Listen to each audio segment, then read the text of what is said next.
Bom dia, a graça e a paz do Senhor Jesus, louvado seja sempre o nome do Senhor.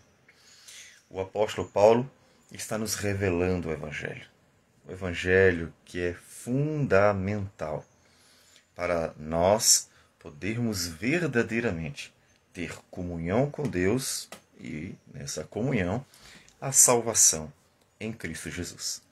E a importância daquilo que está sendo dito pelo apóstolo Paulo pode ser percebida no fato dele estar insistindo em analogias, ou seja, comparações, para tornar bem claro mesmo a mensagem, o ensino do Evangelho do Senhor Jesus.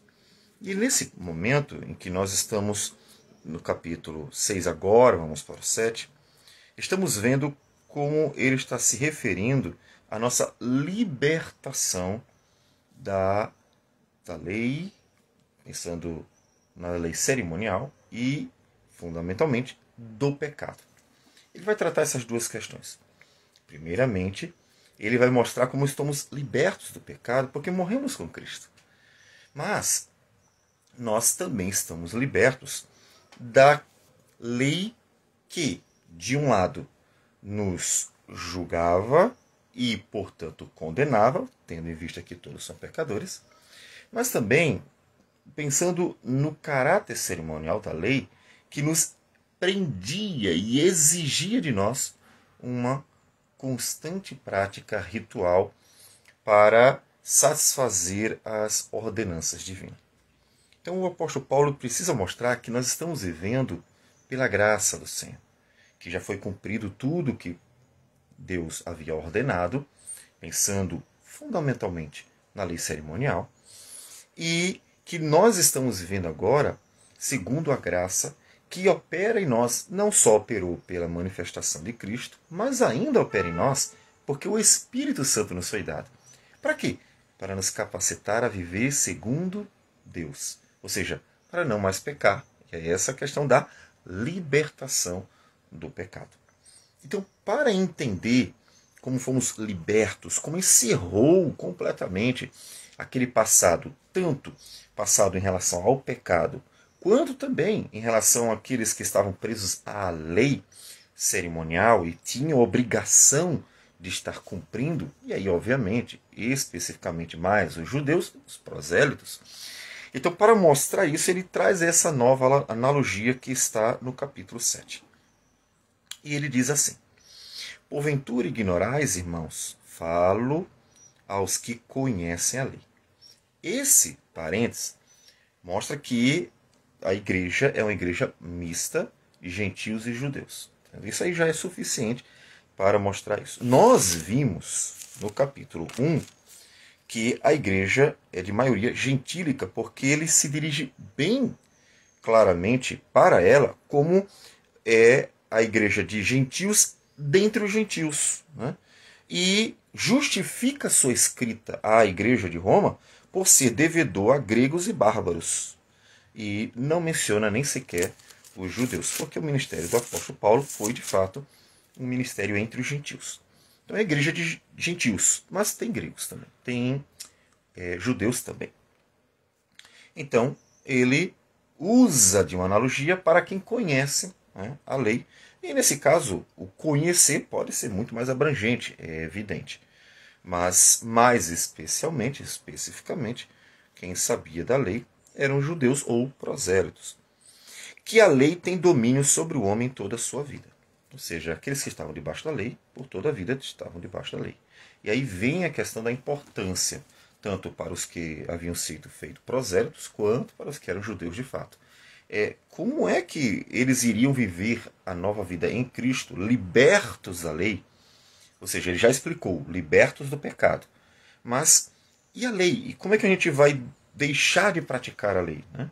E como é que vamos deixar de praticar os rituais se fomos obrigados, né, por meio dessa aliança que fora feita, uma aliança mosaica, e isso nos obriga por toda a vida, né? Então é levantada essa outra questão também. Perceba que há dois pontos aqui que terminam sendo tratados. Primeiro, libertos do pecado.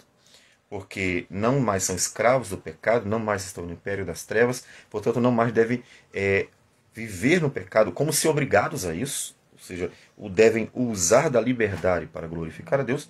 Mas aí também vem essa outra questão, tá? E a questão da lei? Ele termina respondendo duas questões no mesmo momento. E a analogia é: ora, a mulher casada está ligada pela lei ao marido, enquanto ele vive, mas se o mesmo morrer, desobrigada ficará da lei conjugal. A gente está usando a lei do casamento. É aquela lei que nós vamos encontrar, e aí eu vou citar Marcos e Lucas, porque Mateus faz aquele adendo sobre, a não ser em caso de relação sexual ilícita, que deve ser explicado à parte, né? Mas veja que esse parênteses, ele não é o coração do texto, de tal modo que Marcos, capítulo 10, quando ele vai falar sobre a questão do divórcio, ele diz: em casa, versículo 10 também, voltaram os discípulos a interrogá-lo sobre este assunto. E ele lhes disse: quem repudiar sua mulher e casar com outra comete adultério contra aquela. E se ela repudiar seu marido e casar com outro, comete adultério. O texto de Lucas também, que é o texto de Lucas 16, 18, ele, apesar de ser inclusive o menor dos textos, bem curtinho, um versículo só, diz também: quem repudiar sua mulher e casar com outra, comete adultério, e aquele que casa com a mulher repudiada pelo marido também comete adultério. Então, essa é a lei que o apóstolo Paulo está citando. Qual é a lei? É que uma vez casado, casado para a vida toda. Então, versículo 3 ele diz: de sorte que será considerada adúltera se vivendo ainda o marido unir-se com outro homem. Porém, se morrer o marido, estará livre da lei e não será adúltera se contrair novas núpcias. Então, ele está usando da analogia bem conhecida por todos aqueles que tinham algum contato com o judaísmo. Claro que isso não diz respeito à lei da época universal, mas especificamente o judaísmo. Então, nós teríamos gentios que tiveram contato com a lei e temos os próprios judeus. Então, ele vai usar desta analogia. Aqui, a gente pode também fazer menção à questão da própria lei que está sendo citada. O assunto não é casamento, o assunto é o fato do cristão estar livre, porque morreu com Cristo na cruz, estar livre do pecado e, pensando em judeus, livres também da lei cerimonial, que fora obrigado quando se uniu por aliança à lei mosaica. Então, o assunto, na verdade, é esse. Casamento aqui é a analogia. Mas nos ajuda a entender qual é o ensinamento bíblico de Deus, portanto, sobre o casamento. E o ensino aqui bem objetivo é: o casamento é para a vida toda. A mulher casada está ligada pela lei ao marido enquanto ele vive. Mas se o mesmo morrer, desobrigada ficará da lei conjugal. Então, primeiro, casamento para a vida toda.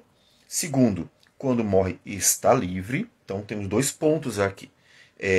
O casamento, enquanto os dois estão vivos, é para a vida toda. Se um morre, então está livre para casar de novo. Então, esse é o resumo. Veja que é, inclusive, bem objetivo, porque o foco dele não é casamento, né? Então, de forma bem objetiva, esse é o ensinamento sobre casamento. E ele usa isso, então, para nos dizer o seguinte: assim, meus irmãos, também vós morrestes relativamente à lei, por meio do corpo de Cristo, que para pertenceres a outro, a saber, aquele que ressuscitou dentre os mortos, a fim de que frutifiquemos para Deus. Veja, a nova aliança em Cristo Jesus. Então, a dúvida: como é que eu vou viver uma nova aliança se eu estou preso a uma velha aliança? Na velha aliança diz que eu tenho que sacrificar todo ano. Tem as 3 festas, né? A Páscoa, a Pentecostes e a festa do Tabernáculo. Essa é a velha aliança. Mas como é que eu vou abandonar tudo isso se foi feita uma aliança? Estou obrigado, né, a tudo isso. E passar para uma nova aliança e viver na liberdade, confiando na justiça do Cordeiro de Deus que tira o pecado do mundo. Como é que eu vou passar de uma para outra? Então ele explica como casamento, que vocês morreram com Cristo. Quando a pessoa morre, acabou-se a aliança, não tem mais o que fazer, está morta. E vocês morreram com Cristo, vocês foram unidos a Cristo. Então morreram com Ele e o que passou, então, passou. Morreram para o pecado, porque vocês morreram com aquele que pagou o preço do pecado, então estão libertos completamente do pecado, não estão mais presos ao jugo, à condenação, né, do pecado, que ali oprimia os pecadores, e vocês também estão libertos da própria lei, porque vocês também morreram com Cristo, e uma vez que morreram, a aliança então é desfeita, né, uma vez que estão mortos. Para quê? Para pertencer a outro, a saber, aquele que ressuscitou dentre os mortos, a fim de que frutifiquemos para Deus. Para entender bem essa questão aqui, é importante lembrar o que o apóstolo Paulo diz em Colossenses, capítulo 2. Depois nós temos Hebreus, que explica melhor, inclusive detalhadamente, o assunto. Em Colossenses, ele diz assim, versículo 16 do capítulo 2. Ninguém, pois, vos julgue por causa de comida e bebida, ou dia de festa, ou lua, ou sábados. Então, se referindo às festas, às obrigações judaicas. Então, ninguém vos julgue por isso. Vocês não estão presos a nada disso. Ninguém diga assim, vocês estão pecando porque estão desobedecendo a lei e não estão sacrificando na Páscoa. Vocês estão desobedecendo porque vocês não estão guardando a solenidade dos sábados judaicos. Opa, ninguém vos julgue por isso. Porque tudo isso tem sido sombra das coisas que haviam de vir, porém o corpo é de Cristo. Então já começa aqui bem sucintamente a explicação. Por que então tudo aquilo? Eram sombras do que haveria de vir. Ou seja, aquilo tudo, toda aquela cerimonialidade, toda aquela ordem no culto, pensando nas cerimônias, por toda aquelas ordenanças a respeito do templo, a respeito do sacrifício, tudo aquilo tinha um propósito. Tinha um propósito mesmo. Sombra das coisas que haveriam de vir. Então, ele já deixa aqui para nós. E Hebreus vai explicar melhor, nós vamos ver. Mas vamos continuar com Paulo um pouquinho. Porque quando vivíamos segundo a carne, as paixões pecaminosas postas em realce pela lei operavam em nossos membros a fim de frutificarem para a morte. Veja que ele está tratando dois pontos. Primeiro, éramos escravos do pecado. Segundo, a lei piorava a situação. A lei não ajudava.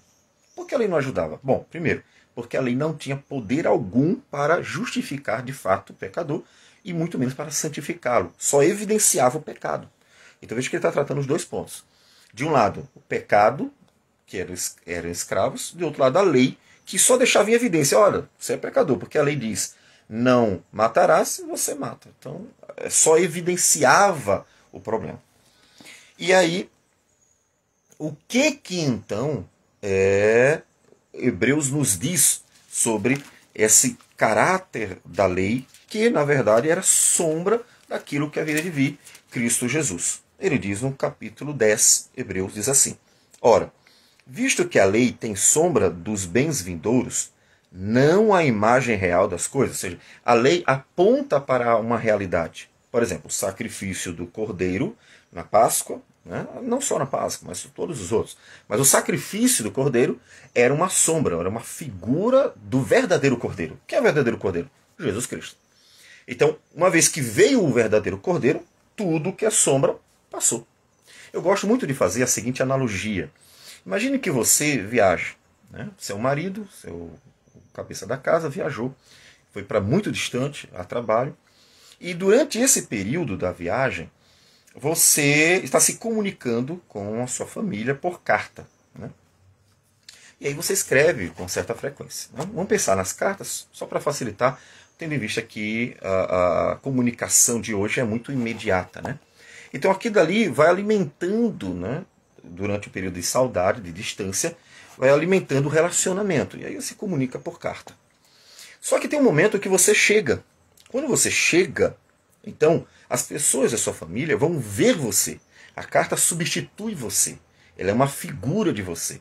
Ela dá algo sobre você, mas ela não é você.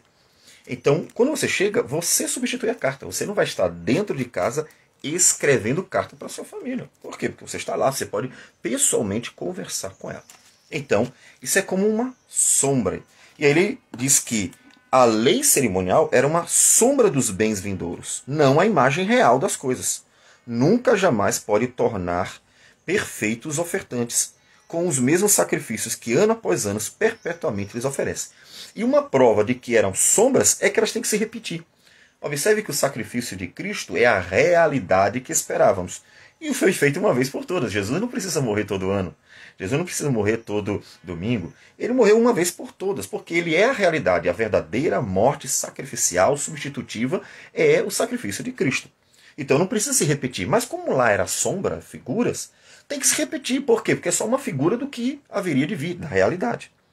Doutra sorte, não teriam cessado de ser oferecidos, porquanto os que prestam culto, tendo sido purificados uma vez por todas, não mais teriam consciência de pecado. Então, se realmente tivesse resolvido o problema com a lei cerimonial, então estaríamos completamente livres do pecado lá. O homem, no caso aqui, todo aquele que estivesse ligado, né, à lei mosaica. Entretanto, nesses sacrifícios, faz-se recordação de pecados todos os anos, porque é impossível que o sangue de touros e de bodes remova pecados. Por isso, ao entrar no mundo, diz: sacrifícios e ofertas não quisestes, antes o corpo me formaste. E aí se referindo a Cristo Jesus. E no final ele diz: remove o primeiro para estabelecer o segundo. Nessa vontade é que temos sido santificados mediante a oferta do corpo de Jesus Cristo, uma vez por todas. Veja que ele afirma categoricamente que os sacrifícios eles não removiam o nosso pecado de forma alguma. Não, os judeus não eram, não foi resolvido o problema do pecado pela lei cerimonial. Mas, aí versículo 6 para terminar, do capítulo 7 de Romanos, diz: agora, porém, libertados da lei, estamos mortos para aquilo a que estávamos sujeitos, de modo que servimos em novidade de espírito e não na caducidade da letra. Veja, quando ele se refere à caducidade da letra, ele está se referindo exatamente à lei cerimonial. Então ele está fazendo agora essa comparação, até porque o apóstolo Paulo precisa resolver todos os assuntos. Como eu disse, ele estava falando sobre a questão do pecado, e aqueles que queriam viver em pecado, julgando que então isso não teria problema, porque a graça de Deus era superabundante, eles estariam desobedecendo a Deus, porque a nova vida é para o Senhor. E a questão da lei. Aqueles que estavam debaixo da lei e não sabiam como se libertar dela, ele também responde: vocês morreram com Cristo quando creram verdadeiramente em Cristo. Então estão livres da lei. E segue em frente. Então, em vez de vocês estarem presos às sombras, que são exatamente as cerimônias do Antigo Testamento, sigam livres com Cristo. Porque aquilo ali do Antigo Testamento apontava para Cristo. Ele é a realidade. Ele já chegou. Então sigam livres. Agora vocês devem viver para Ele. Portanto, sim, vamos ter no Novo Testamento uma série de substituições, né, em relação ao Antigo Testamento, e cumprimentos, né, principalmente, porque a lei cerimonial se cumpre em Cristo. E aí algumas substituições, porque nós temos o batismo substituindo a circuncisão, né, nós temos a ceia substituindo a Páscoa, e assim nós temos algumas substituições. Por quê? Porque agora a realidade chegou. Jesus Cristo, que é o nosso Salvador. E então, viva para Ele. Você está livre. Ao crer em Cristo e morrer com Ele na cruz, está livre da condenação do pecado, está livre do aprisionamento do pecado, está livre até da lei cerimonial para aqueles que estavam presos a ela. No caso, todo aquele que havia se colocado debaixo do jugo da aliança mosaica. Então, siga livre. Para quê? Para fazer a vontade de Deus, para glorificar a Deus, para servi-lo todos os dias, para o louvor da glória dele. Vamos orar ao Senhor. Senhor Deus amado, bendito o teu nome. Damos graças por tudo. Obrigado, Senhor Deus, porque em Cristo estamos livres. Estamos livres do pecado, estamos livres da condenação do diabo, do constante acusar do diabo. Estamos livres, Senhor Deus, também da lei cerimonial. Estamos livres para viver para Ti, em Cristo Jesus. E nós agradecemos. E como é bom ser livre para viver para Ti. Que o Senhor nos dê graça para todos os dias produzir o fruto de justiça e glorificar o Teu nome, portanto, servindo ao Senhor com alegria. Que o Senhor receba nossa oração, nossa gratidão por tudo, e tudo isso em nome do Senhor Jesus. Amém, Senhor. Que Deus abençoe a todos e tenham um bom dia.